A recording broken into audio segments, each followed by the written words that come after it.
Hi everyone, I'm Sarah Thompson. I'm a 32-year-old software engineer, and I'm proud of my mixed-race background. My parents always supported me, which helped me do well in school and get my dream job.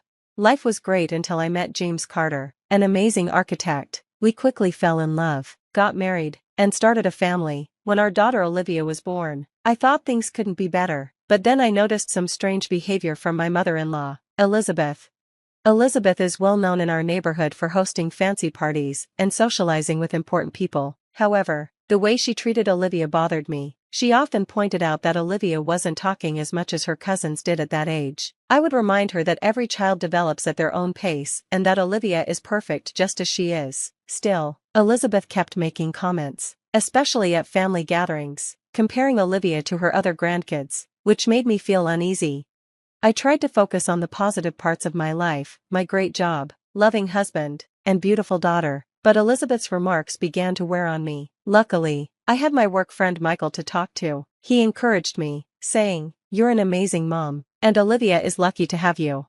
I wished James could see how Elizabeth's comments were affecting me. As time passed, I felt that Elizabeth's behavior was more than just innocent comments. There was something uncomfortable about it. During lunch with Michael, I shared my concerns. I asked him if I was overreacting or if there really was something wrong with how Elizabeth treated Olivia. He thought for a moment and suggested that there might be some prejudice behind her comments.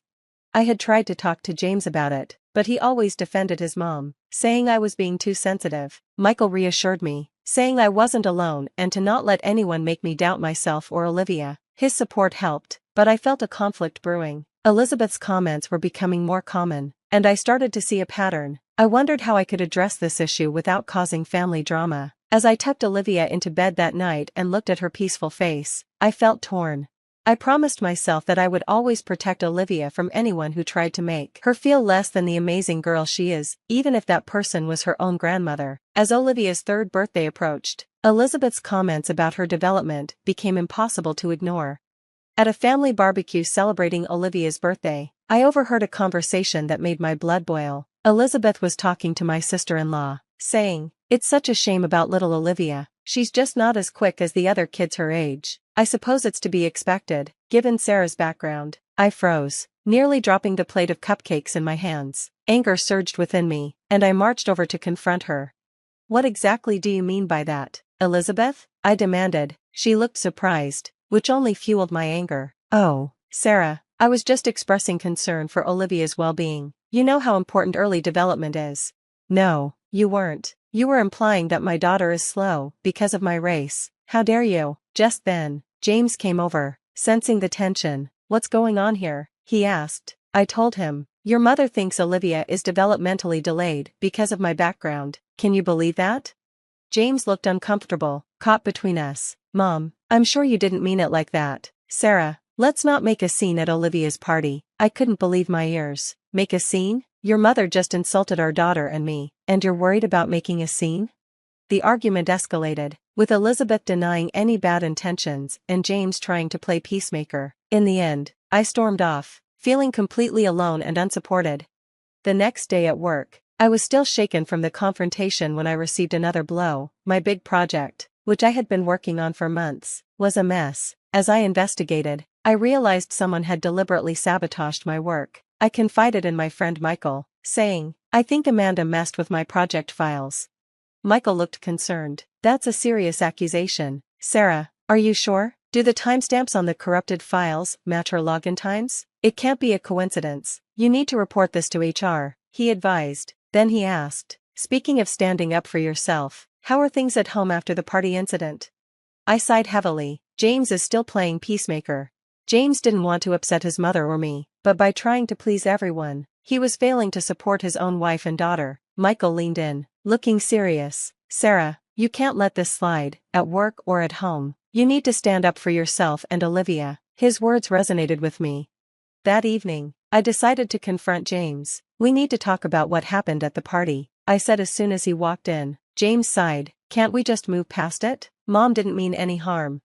"No, we can't. Your mother implied our daughter is slow because of my race. How are you okay with that?" "She's just old-fashioned, Sarah. She doesn't understand." I cut him off. "Stop making excuses for her. Our daughter deserves better." I want Olivia to get tested for any developmental issues. James looked surprised. Tested? But there's nothing wrong with her. Exactly. I want to prove your mother wrong once and for all. After a heated discussion, James reluctantly agreed. That night, as I lay in bed, my mind raced with thoughts of work drama and family tension. I knew the road ahead would be tough, but I was determined to fight for myself and my daughter. No one, not even my mother-in-law, would make us feel inferior again. When the test results arrived, I could hardly contain my excitement. I rushed to share the news with James as soon as he got home. James, you won't believe this. Olivia's results are in, and she's not just developing normally, she's gifted in several areas.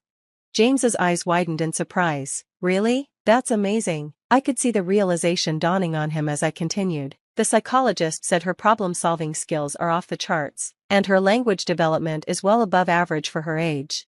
I had no idea, James mumbled, genuinely shocked. Now do you see what I've been saying about your mother's prejudice? She's been wrong about Olivia this whole time. James nodded slowly. I'm sorry I didn't believe you sooner. We need to tell Mom about this.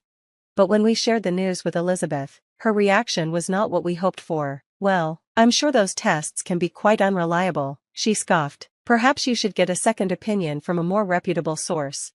I couldn't believe my ears. Are you serious? You've been criticizing Olivia's development for years, and now that we have proof she's gifted, you're claiming the tests are wrong? James finally stepped in. Mom, that's enough. These are professional results, and we trust them. Elizabeth's face turned sour. I'm just looking out for my granddaughter.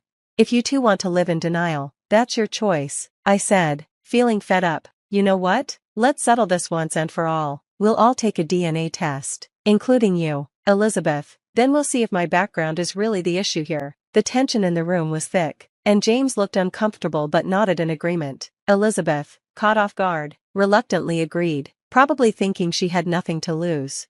While we waited for the DNA test results, I focused on my work, determined to expose Amanda's sabotage. Michael and I spent late nights gathering evidence, going through system logs and file histories. One evening, I pointed at my screen and said, "Look at this. Amanda accessed my project files at 2 a.m., way outside of work hours." Michael leaned in, nodding. "That's definitely suspicious. We've got her now, Sarah." But as I focused on work, I noticed that James was becoming more distant. He was spending more time at the office and coming home late, looking exhausted. One night, I confronted him. "James, what's going on? You're barely home anymore." He sighed and ran a hand through his hair. "I'm sorry, Sarah. This whole situation with Mom and Olivia is just a lot to process. I need some space to think." "Space? James, I need your support now more than ever. We're supposed to be a team." I know. I just need time." As James pulled away, I started to rely more on Michael for support. We would grab coffee after work, and I'd vent about my frustrations. "I just don't understand, Michael. Why can't James see how toxic his mother's behavior is?" Michael placed a comforting hand on mine. "He's caught between two worlds, Sarah. It's not easy for him, but that doesn't excuse his behavior. You deserve better." I felt a warmth in my chest at his words, a feeling I hadn't experienced in a long time. "Thanks, Michael. I don't know what I'd do without you right now." As the days passed, waiting for the DNA results felt like an eternity. The tension at home was unbearable, with James barely speaking to me and Olivia picking up on the stress. I threw myself into work and my friendship with Michael, trying to stay strong for what was to come. Little did I know, the results would change everything. The day the DNA results arrived, I felt a mix of anxiety and hope.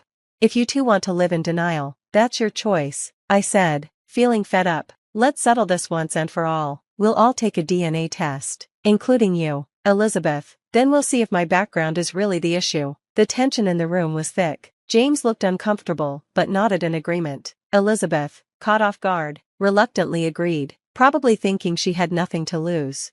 While we waited for the DNA test results, I focused on work, determined to expose Amanda's sabotage. Michael and I spent late nights gathering evidence, going through system logs and file histories. One evening, I pointed at my screen and said, "Look at this. Amanda accessed my project files at 2 a.m., way outside of work hours." Michael leaned in and nodded. "That's definitely suspicious. We've got her now, Sarah."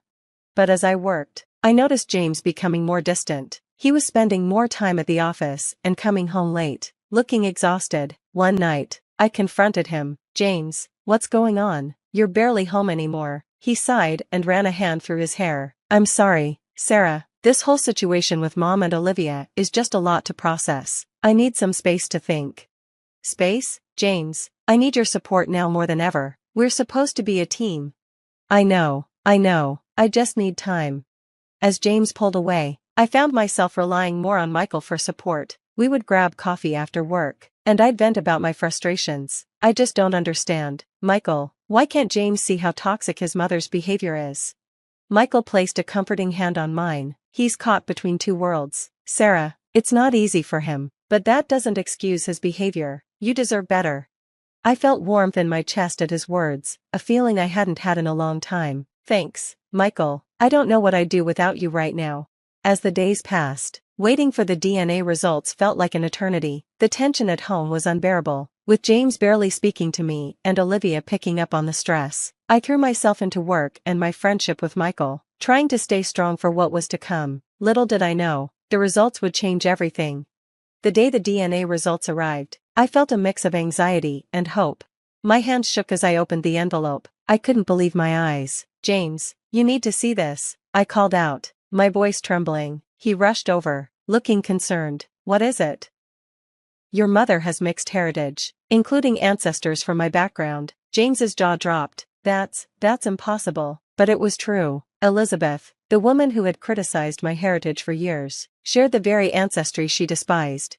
When we confronted Elizabeth with the results, her reaction was explosive. "This is absurd. These tests are clearly flawed. I won't stand for this nonsense." James, finally seeing how toxic his mother was, stood firmly by my side. "Enough, Mom. Your behavior has been unacceptable. Until you can acknowledge your prejudice and apologize, we're cutting ties." Elizabeth stormed out, leaving us in stunned silence. Meanwhile, at work, things were coming to a head with Amanda. I presented my evidence to HR, and within days, she was dismissed. "You did it, Sarah," Michael said, giving me a high five. "Justice served." As news of Elizabeth's hypocrisy spread through her social circles, she faced increasing isolation. I couldn't find it in myself to feel sorry for her. My career, on the other hand, was taking off. A top tech company offered me a prestigious position, recognizing my skills and resilience. One evening, James approached me, looking contrite. "Sarah, I owe you an apology. I should have supported you from the beginning. Can you forgive me?" I took a deep breath. "It's not going to be easy, James, but if you're willing to work on our relationship, so am I." Over the following months, James proved his commitment. He attended therapy, actively supported my career, and doted on Olivia. Elizabeth made several attempts to reconcile, but I stood firm. "I'm sorry, Elizabeth, but I can't expose Olivia to your toxic influence. Maybe someday, but not now." As time passed, our family grew stronger. Olivia thrived, her gifts blossoming in a supportive environment. James and I rebuilt our bond, stronger than ever. One sunny afternoon, as we watched Olivia play in the park, James squeezed my hand. "Thank you for fighting for our family, Sarah. I'm so proud of you." I smiled, feeling truly content. We fought for it together, and in the end, that's what matters. Looking at my beautiful mixed-race daughter and my supportive husband, I knew we had overcome the worst. Our future was bright, filled with love and acceptance, free from the shadows of prejudice that had once threatened to tear us apart. Now, the story has come to an end. I have a question for you. If you were in Sarah's position, would you consider reconciling with Elizabeth given her history of racism and the pain she caused? Or is cutting toxic family members out of your life sometimes the best solution, even if they're blood relatives?